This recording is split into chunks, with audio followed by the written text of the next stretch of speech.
Professor doctor अतर महमूद, इनसे जानेंगे कि क्या ब्रॉयलर गोश्त वाकई मुझे सेहत है।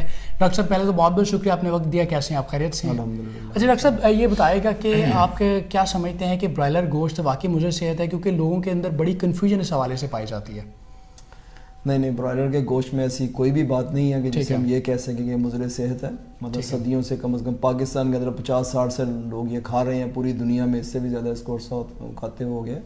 इसमें किसी भी हैवानी लहमियात में पाई जाने वाली जो भी प्रोटीन होती है वो भी इसमें पाई जाती है। तकरीबन मजमूई तौर पे हम कह सकते हैं 20% इसके अंदर जो है वो प्रोटीन पाई जाती है। ठीक है। और इसको हम वाइट मीट भी कहते हैं, जो कि हार्ट के मरीजों के लिए अमेरिकन हार्ट एसोसिएशन जो है वो इसको कहती है कि इसको खाने के अंदर कोई नुकसान नहीं है। ठीक है। और उसके बाद इसके अंदर कोलेस्ट्रॉल जो है वो इसका लेवल जो है वो बहुत ज़्यादा कम होता है। बिल्कुल ठीक है। इस लिहाज से इसके अंदर कोई भी ऐसी चीज़ नहीं है जिसके बेस पे हम इसे ये कह सकें कि ये मुज़र सेहत है। हाँ, कुछ लोग इसको इस हवाले से मुज़र सेहत कहते हैं कि जी ब्रॉयलर को हम लोग हार्मोन के टीके लगाते हैं। ठीक है। जो कि बिल्कुल गलत है। उसकी वजाहत मैं कई जगह पे कर भी चुका हूँ कि वो मुमकिन ही नहीं है कि आप इसको रोज़ के रोज़ टीके लगाएं, क्योंकि टीके लगाने से ही हम हार्मोन जो है वो किसी जिस्म के अंदर दाखिल कर सकते हैं, ओरली हम उनको खा नहीं सकते भी। ठीक है। तो लिहाजा ये कहना कि ये मुज़र सेहत है, ये बिल्कुल गलत मिसकंसेप्ट है। और मैं समझता हूँ कि हमारे आवाम को एक सेहतमंद गोश्त खाने से लोगों को बल्कि यूँ कहना चाहिए कि महरूम करने की एक साजिश है। मैं ये समझता हूँ कि इतना सस्ता गोश्त, इतनी सस्ती प्रोटीन, अगर ये ना हो तो मैं आपको यकीन से कह सकता हूँ कि ब्रॉयलर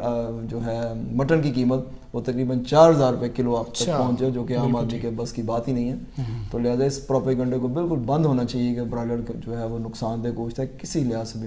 बिल्कुल ठीक है। अच्छा, आपने खुद कहा कि इसका फ़ायदा उठाने से लोगों को महरूम किया जाता है, तो आपके ख्याल के अंदर क्या इसकी वाकई अफादियत मौजूद है, फ़ायदे भी हैं इस गोश्त के? डेफिनेटली। जो जैसे हमारे मुल्क के अंदर जो है वो हैवानी लहमियात की बहुत बड़ी कमी है, क्योंकि पूरी दुनिया के अंदर अगर मैं आपको फिगर दूँ तो पूरी दुनिया में हैवानी लहमियात सिर्फ जो है वो 9% इस्तेमाल होती है।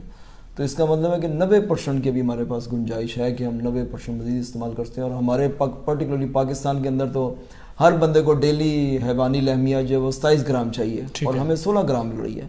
तो इसका मतलब है कि हम 10% जो है वो डेफिशिएंट हैं, या 10 ग्राम हम जो है वो डेफिशिएंट हैं।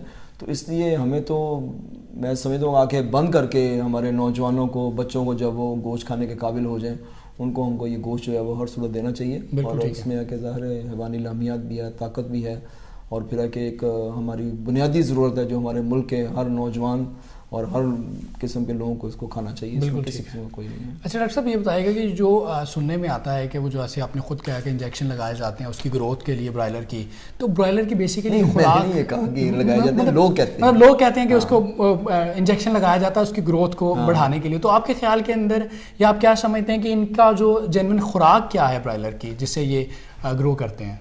देखिए, मैं दो आपको इसका जवाब तफसीली बताना चाहूँगा कि एक तो पहले ये हार्मोन के हवाले से थोड़ा सा क्लियर कर लें कि हार्मोन जो हैं वो किसी सूरत भी इनको नहीं खिलाए जा सकते, क्योंकि हार्मोन जो होते हैं वो इंजेक्टेबल फॉर्म में होते हैं। बिल्कुल ठीक है। तो अगर मैं लाहौर की आपको मिसाल दूँ तो लाहौर में तकरीबन 15 लाख के करीब ब्रॉयलर रोज़ आता है। ठीक है। तो 15 लाख ब्रॉयलर को आप यूँ समझ लें कि रोज़ उनको टीका लगाया जाए सुबह शाम, ये मुमकिन ही नहीं है। लेबर कॉस्ट आपकी कहाँ चली जाएगी।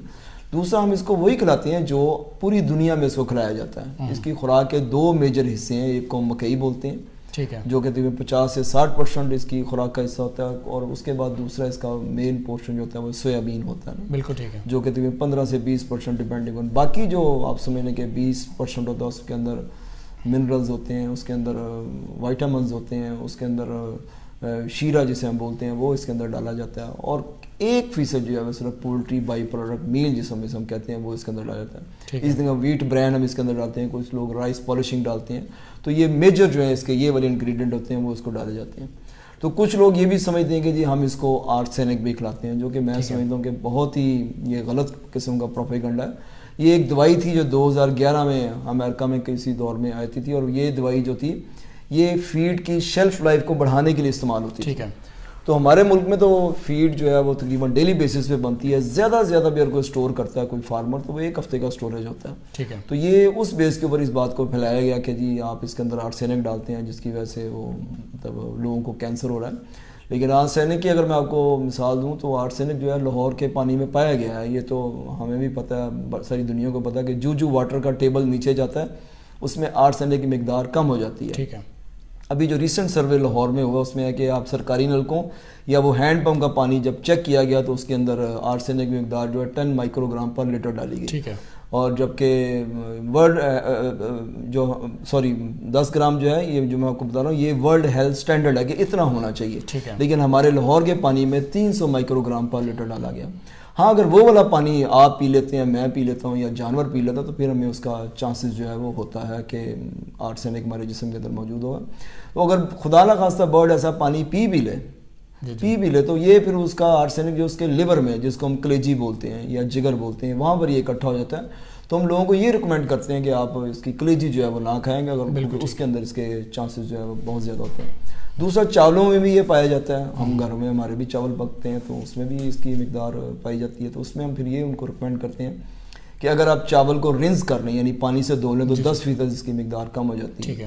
اور اگر آپ اس کو 1:6 کی ریشو سے بھگو کے رکھ لیں کچھ عرصے کے لیے تو پھر اس کی تعداد جو ہے 45% ہوتی ہے. تو کہنے سے یہ مراد ہے کہ یہ بھی سورسز ہیں جن کی طرف لوگوں کا دھیان نہیں جاتا بھی کہ یہ آرسینک آتا کہاں سے ہے. پانی میں پایا جاتا ہے اور پلانٹ سورس ہے, دونوں میں نے آپ کو ریزن بتا دیے ہیں. اور اگر پایا بھی جائے تو وہ اس کے جگر کے اندر پایا جاتا ہے. تو جگر جو ہے یا کلیجی جسے ہم بولتے ہیں یا لیور ہم اس کو کہتے ہیں, اس کو کھانے سے ہم لوگوں کو اجتناب کرتے ہیں کہ وہ والا چیز نہ کھائیں. بالکل ٹھیک ہے. باقی تو خوراک کے اندر جو بھی چیزیں ڈالتی ہیں ساری صحت مند چیزیں ہوتی ہیں, کسی قسم کی کوئی پریشانی کی بات نہیں.